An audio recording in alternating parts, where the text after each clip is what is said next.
नमो अरिहन्ताणं नमो सिद्धाणं नमो आयर्याणं नमो उवझायाणं नमो लोय सवसाहुणम्।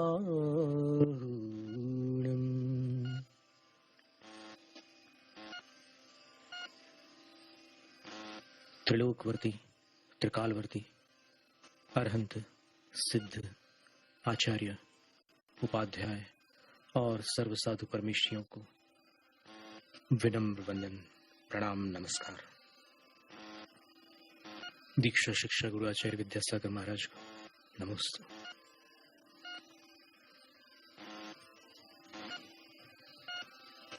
आज श्रवण बेलगोल की इस धरती पर विंध्यगिरी के ऊपर विराजमान गोमटेश्वर बाहुबली स्वामी एक विश्व विख्यात अखंड प्रतिमा के रूप में उद्भकायोत्सर्ग मुद्रा में खड़ी हुई अवस्था में विराजमान है।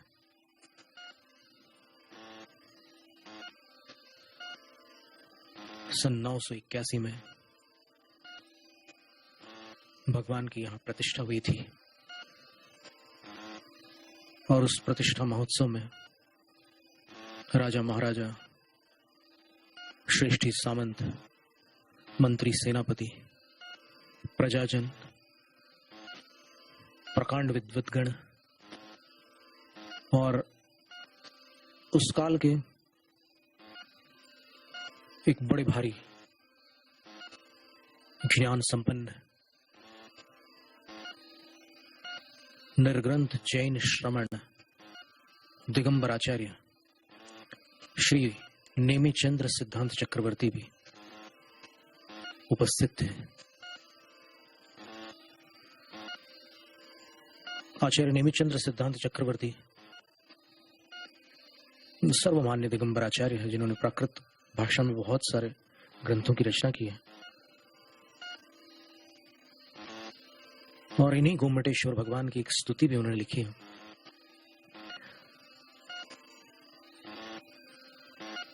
आज इस धरती से जो आगम धारा प्रवाहित होने जा रही है, उसको उसी स्तुति से प्रारंभ करने की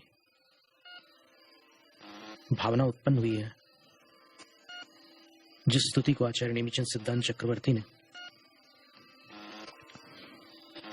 प्राकृत भाषा में उपजाति छंद में निबद्ध किया, जिसमें मुख्यतः 11 अक्षर होते हैं प्रति पंक्ति में, प्रति चरण में, और 4 चरणों का जो छंद होता है उसमें इंद्र वज्रा और उपेंद्र वज्रा इन दोनों का समावेश होता है। प्रथम चरण गुरु हो तो इंद्र वज्रा है, लघु हो तो उपेंद्र वज्रा है, और गणों का विन्यास छंद के नियमानुसार चलता है। भक्ति रस की धारा में जाने के लिए यह पाठ सायंकालीन राग यमन में निबद्ध है और भगवान की स्तुति ऊपर से नीचे की ओर उनका वर्णन करते हुए की गई है। गोमटेश्वर बाहुबली स्वामी की प्रतिमा कहते हैं 57 फुट ऊंची है और दाहिने और बाएं भाग में जो समानता है वो आज के इस उन्नत वैज्ञानिक युग में भी आश्चर्य उत्पन्न करने वाली है और बड़े बड़े कारीगरों के लिए भी चुनौती है कि ऐसी प्रतिमा 1000 वर्ष पूर्व उन्होंने किस प्रकार बनाई होगी। ये प्रश्न उनमें उठता है। आचार्य महाराज ने जो स्तुति की है उसको यहां प्रारंभ करते हैं।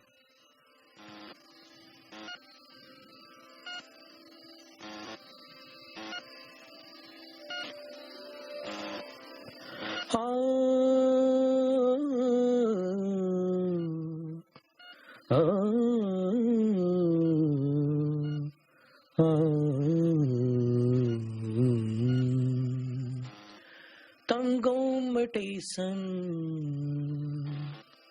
प्रणमामि नित्यम्। प्रत्येक छंद के अंतिम चरण में उन्होंने तम गोमटेशं प्रणमामि नित्यम्, उन विख्यात गोमटेश को मैं नेमिचंद्राचार्य नित्यम प्रणमामि, नित्य प्रणाम करता हूं। विसट कंदोट दलाण यारं सुलोयणं चंद समान तुंडम घोणाजियं चंपयपुप्सोहं तं गोमटेशं प्रणमामि नित्यम्। विसट कंदोट दलाणु यारम सुलोयणम। कैसे हैं गोमटेश्वर प्रभु? तो आचार्य कहते हैं विसट विश्लिष्ट, श्लिष्ट का अर्थ होता है बंधे हुए, विश्लिष्ट का अर्थ होता है खुले हुए। कंदोट, प्राकृत में कंदोट है, संस्कृत में कंदोट होता है। कंदोट का अर्थ है नील कमल, खिले हुए नील कमल के दलाणुयारम, दलों का अर्थात उनकी पंखुड़ियों का, अणुयारम अनुकरण करने वाले, सुलोयणम सुंदर लोचन है जिनके। गोमटेश्वर प्रभु की आंखें देखें तो ऐसा लगता है जैसे खिले हुए नील कमल की पंखुड़ियां हों, उन पंखुड़ियों का अनुकरण करती हुई भगवान की आंखें हैं। तो स्तोत्र का प्रारंभ भगवान के नेत्रों का वर्णन करते हुए आचार्य श्री ने किया है। तदुपरांत कहते हैं चंद समान तुंडम, भगवान का जो तुंड है, मुखड़ा, वह चंद समान, चंद्र समान है, चंद्र जैसा सुंदर है। अब आंखों का वर्णन हुआ, मुख का वर्णन हुआ, नासिका का चित्रण करते हुए आचार्य कहते हैं घोणा जियन चंपय पुप्प सोहम, चंपय पुप्प सोहम, चंपक पुष्प की शोभा। घोणा जियन, जिनकी नासिका जीत चुकी है, अर्थात जिनकी नासिका चंपक पुष्प से भी अधिक सुंदर है। कभी चंपक तरुओं पर, उगने वाले पुष्पों पर दृष्टि डालें तो फिर उन पुष्पों की आकृति से आप अनुमान लगा सकते हैं कि आचार्य क्या कहना चाहते हैं। कि नासिका के द्वारा जिन्होंने चंपक पुष्प की शोभा को जीत लिया है, ऐसे तीन विशेषणों से युक्त, अर्थात इन तीन विशेषताओं वाले तंग गोमटेशम, उन गोमटेश्वर को, उन गोमटेश को नित्यम प्रणमामि, मैं नित्य सर्वकाल सदैव प्रणाम करता हूं। प्रणाम शब्द का अर्थ भी शास्त्रकारों ने चरणानुयोग आदि अनुयोगों में प्ररूपित किया है। कार्तिकेय अनुप्रेक्षा की टीका में रत्नकंठ शाब्काचार में प्रणाम का अर्थ बतलाया है अंजलि शिर कर्णम प्रणाम, शिरोन्नति इत्यर्थ। इसको शिरोन्नति भी बोलते हैं, सिर को नमाना, सिर को झुकाना। लेकिन साथ में ये जो अंजलि है, हाथ जुड़े हुए हैं, इसको शिर कर्णम, सिर पर लगा लेना, इसका नाम प्रणाम है। तो उन गोमटेश को मैं नेमिचंद्राचार्य प्रणाम करता हूं, ऐसा आचार्य श्री ने सहस्राब्दी पूर्व स्तोत्र के प्रथम काव्य में लिखा है। और प्रत्येक काव्य का अंतिम चरण यही है, भगवान को प्रणाम करने वाला ही चरण है। संस्कृत छाया इस प्रकार बनती है विश्लिष्ट कंदोट दलानुकारम सुलोचनन चंद्र समान तुंडम घूणाजित चंपक पुष्प शोभम तम गौमटेशम प्रणमामि नित्यम।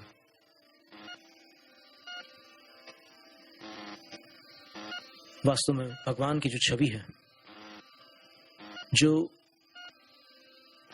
उनकी अवस्था है, वो एक तपस्वी की मुद्रा है। और उनकी आंखों को देखने पर ऐसा नहीं लगता कि वो अपनी नासिका को देख रहे हों या नासिका के अग्रभाग पर उनकी दृष्टि हो। गोमटेश्वर बाहुबली स्वामी नासा दृष्टि नहीं है, उनकी दृष्टि सहज दृष्टि है, सम दृष्टि है।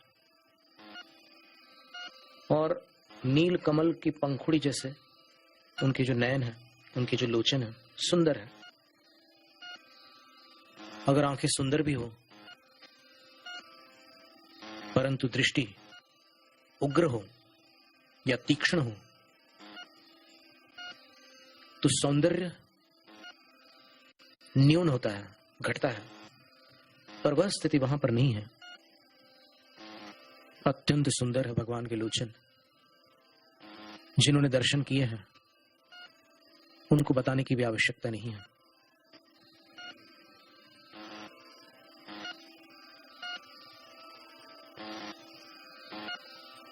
अभी बाह्य चित्रण भी सावधानी पूर्वक सुनने योग्य है और उनके गुणों का चित्रण तो अपन फिर देखते हैं आगे।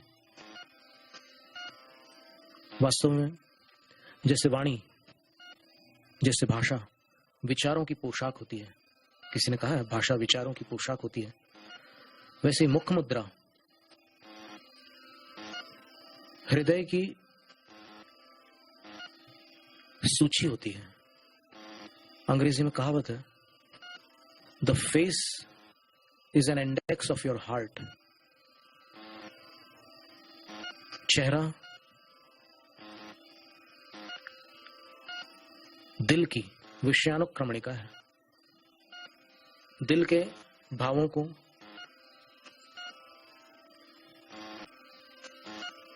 चेहरा प्रकट करता है। तो आचार्य महाराज ने सर्वप्रथम भगवान के मुखड़े का वर्णन किया है।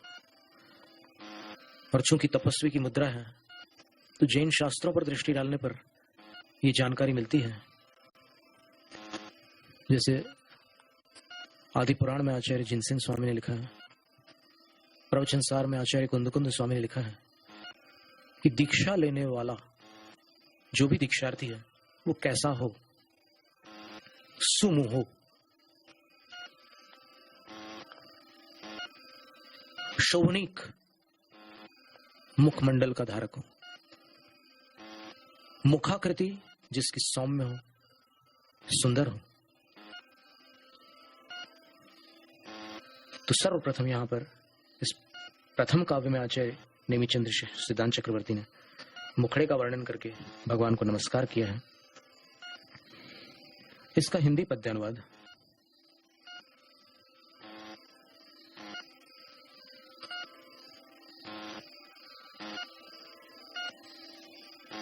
अपनी कलम से लिखने का प्रयास किया था। राग हंस ध्वनि जो यमन राग का एक मित्र राग है, उस राग में है। नील कमल की पंखुड़ियों सम सुंदर जिनके लोचन है, मुखड़ा जिनका चंद्र सरीखा हर लेता सबका मन है, करती जिनकी भव्य नासिका चंपक को भी लज्जित है, सर्वकाल वे गोमटेश प्रभु मेरे द्वारा वंदित हैं। जय जय बाहुबली स्वामी, जय जय बाहुबली स्वामी, जय जय बाहुबली स्वामी, जय जय बाहुबली स्वामी। जिनके मुखड़े का ये वर्णन है उनका थोड़ा सा परिचय पुराणों से, कथानकों से, आचार्यों की वाणी से प्रस्तुत करते हैं।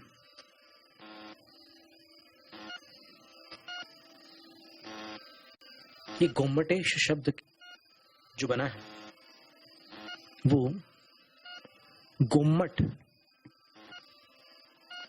के ईश का वाचक है। गोम्मटस्य ईशः गोम्मटेशः तम गोम्मटेशम, प्राकृत में गोम्मटेशम। तो ये गोम्मट कौन है? तो इसका समाधान है कि जिस सेनापति ने कालांतर में मंत्री पद को भी प्राप्त किया, ऐसे चामुंड राय नामक उस व्यक्तित्व का ही अपर नाम गोम्मट है।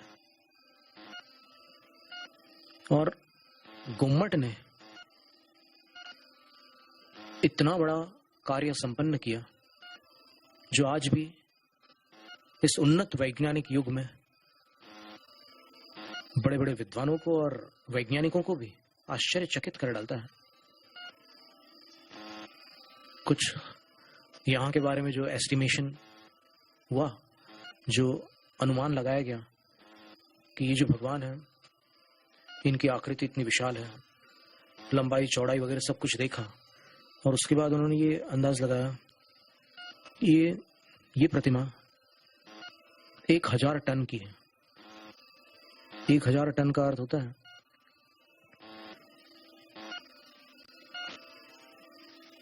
10 लाख किलो।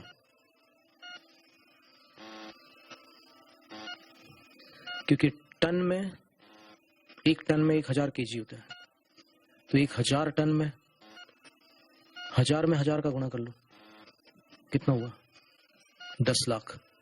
तो इस प्रतिमा के विषय में बताया कि ये 10 लाख केजी की प्रतिमा है, और इतनी बड़ी प्रतिमा नीचे से ऊपर कैसे ले गए होंगे? ये सब स्पेकुलेशंस चलते रहे, ये सब अटकलें चलती रही। ये हुआ कैसे होगा उस जमाने में, उस काल में?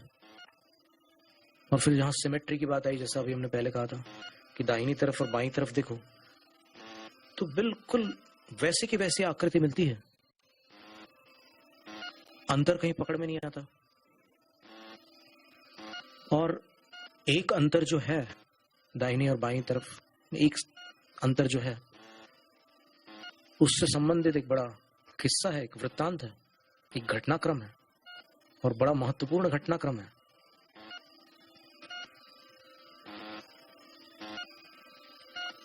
तो इन सब बातों का स्मरण करके लगता है कि आज अपन उस काल में जाकर के देखें इतिहास क्या कहता है, शिलालेख क्या कहते हैं, और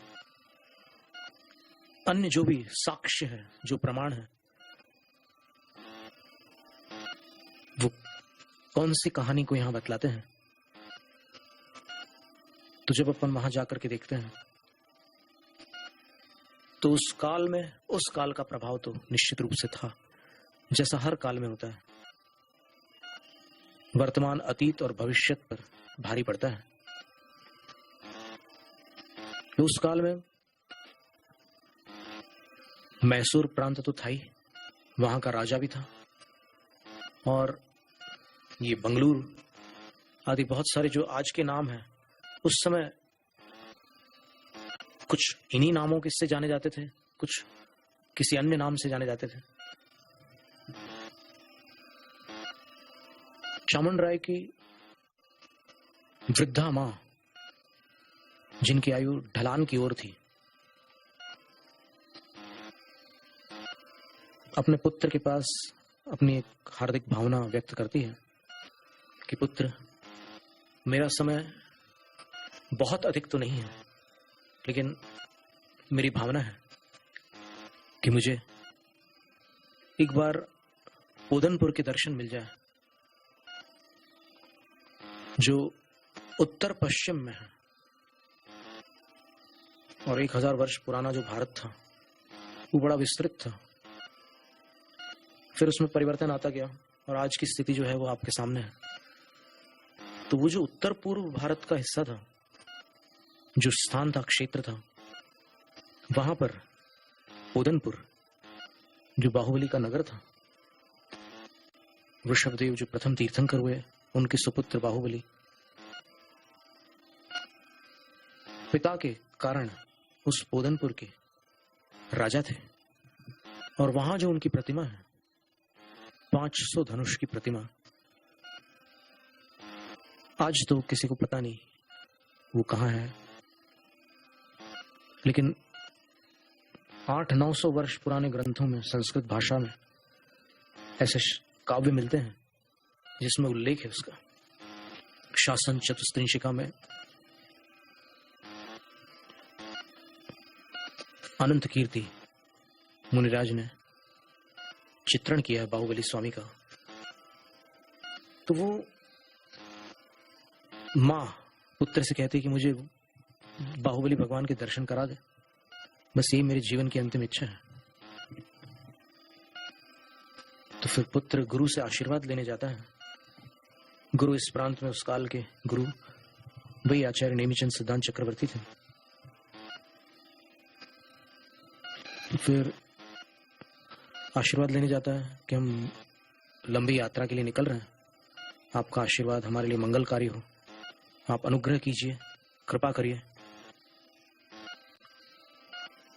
तो गुरु मां की स्थिति देखते हैं, चामुंड राय को देखते हैं, बोलते कि आशीर्वाद तो है पर उतनी दूर जाने के लिए मैं अभी और विचार करता हूं, और तुम भी अभी आतुरता छोड़ो,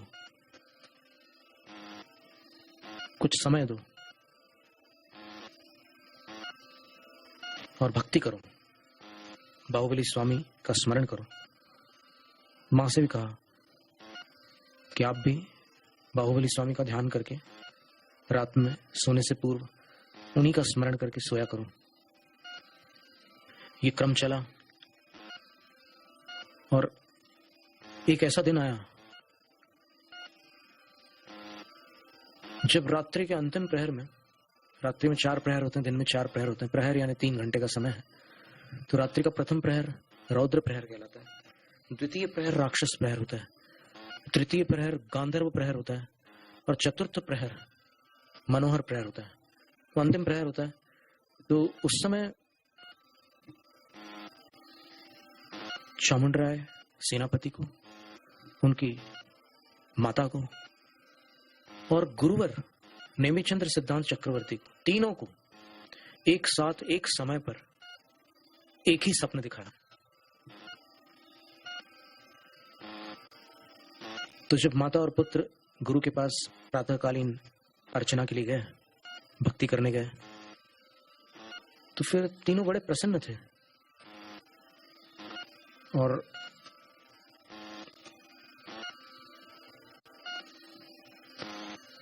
इन्होंने गुरु की वंदना की, पूजा भक्ति की, नमस्कार किया। चामुंड राय ने कहा कि मुझे एक सपना आया था आज। माता कहती है कि पुत्र तुझे सपना आया था? मुझे भी आया था। तुझे कौन सा सपना आया था? तो चामुंड राय कहते हैं कि पोदनपुर के बाहुबली की दर्शन दुष्कर है। यहीं इस कर्नाट प्रांत में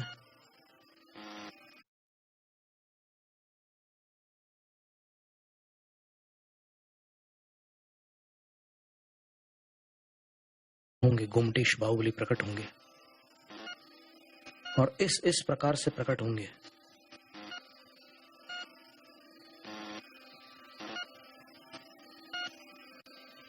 सपना सुनकर बाकी दोनों बोले कि हमें भी यही सपना है।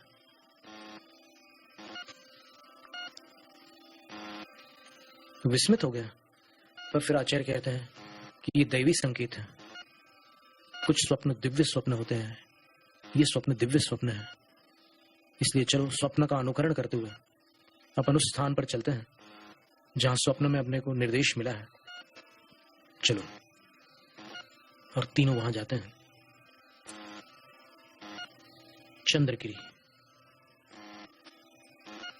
चंद्रगिरी पर बड़ा प्राचीन जैन इतिहास अंकित है। तो वहां पहुंच करके वो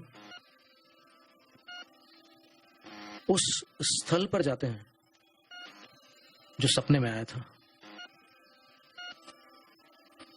और तब गुरु कहते हैं सेनापति से, चामुंडराय से, कि वत्स, अब अपने तरकश से एक बाण निकालो।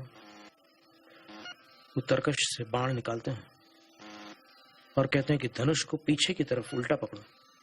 तो वो धनुष को पीछे की तरफ पकड़ते हैं और बोलते हैं कि अब शर संधान करो, यानी प्रत्यंचा पर बाण को रख करके पीछे की तरफ उसको छोड़ो, जितनी दूर जा सके उतनी दूर छोड़ो, खींचो, डोर को खींचो। तो वो डोर को ऐसे पीछे की तरफ, सामने की तरफ खींचते हैं, धनुष को पीछे की तरफ ही रखते हैं और निशाना साध करके फिर अंत में गुरुवर को प्रणाम करके माता पर एक दृष्टिपात करके फिर उस बाण को छोड़ते हैं। वो बाण सन सन करता हुआ बड़ी दूर निकल जाता है। तीनों की दृष्टि उस बाण पर थी। वायु को भेदता हुआ वो बढ़ता चला जा रहा था और अंततः वो बाण विंध्यगिरि के शिखर पर जाकर टकराता है।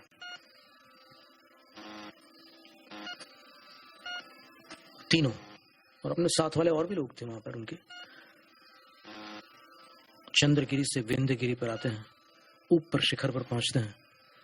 तो शिखर पर पहुंचते हैं तो वहां पर एक ऐसा धुंधला सा आकार दिख रहा था बाहुबली का। गोमटेश, जो गोमट के ईश है, वो वास्तव में बाहुबली स्वामी है, भगवान बाहुबली। गोमटेश्वर कह लो, गोमटेश कह लो, वो बाहुबली है। तो फिर बड़े बड़े शिल्पकारों की खोज की गई कि कौन ऐसी मूर्ति बनाएगा। तो अंततः एक अरिष्टनेमी नाम का शिल्पकार मिला, बहुत कुशल कारीगर था।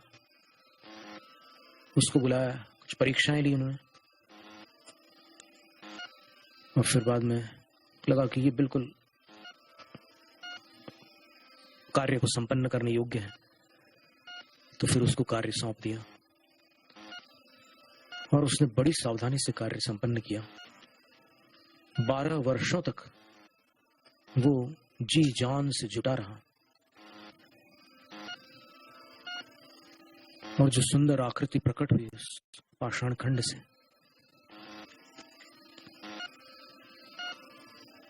उसको देखकर चामुंडराय स्वयं अचंभित रह गए और उन्होंने घोषणा कर दी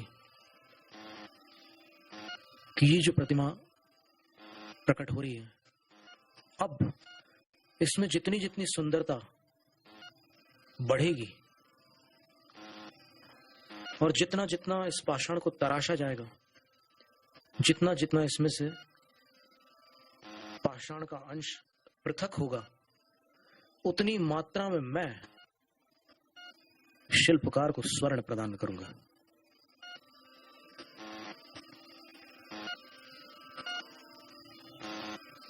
इस घोषणा के बाद शिल्पकार ने भगवान को और सुंदर बनाने का प्रयास किया, पर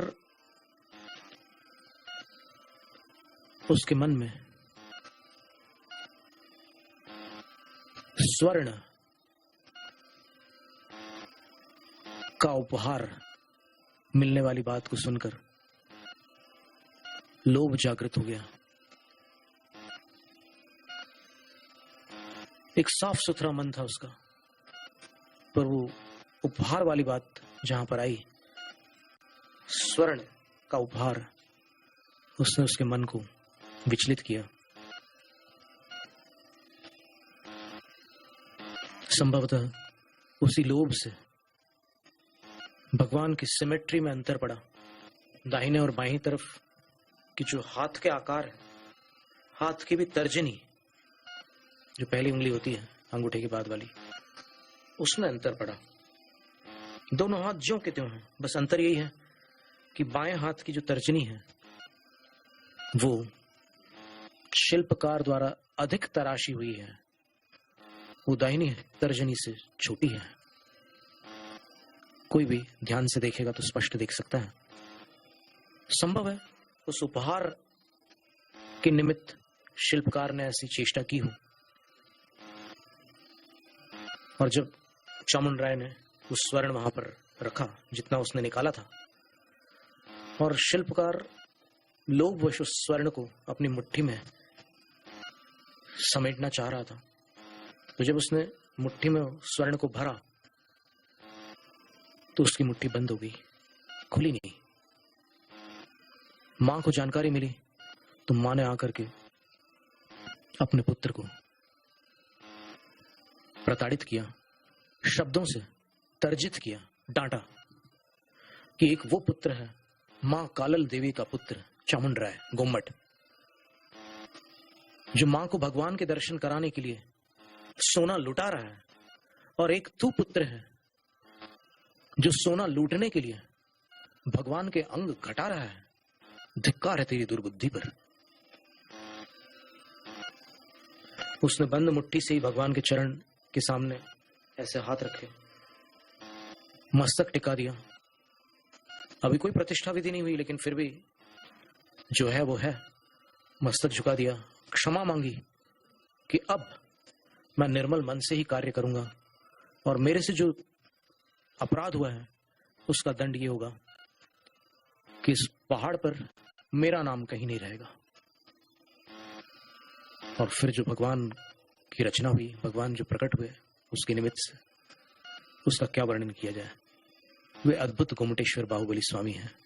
जैनम जयतु शासनम, जैनम जयतु शासनम, जैनम जयतु शासनम।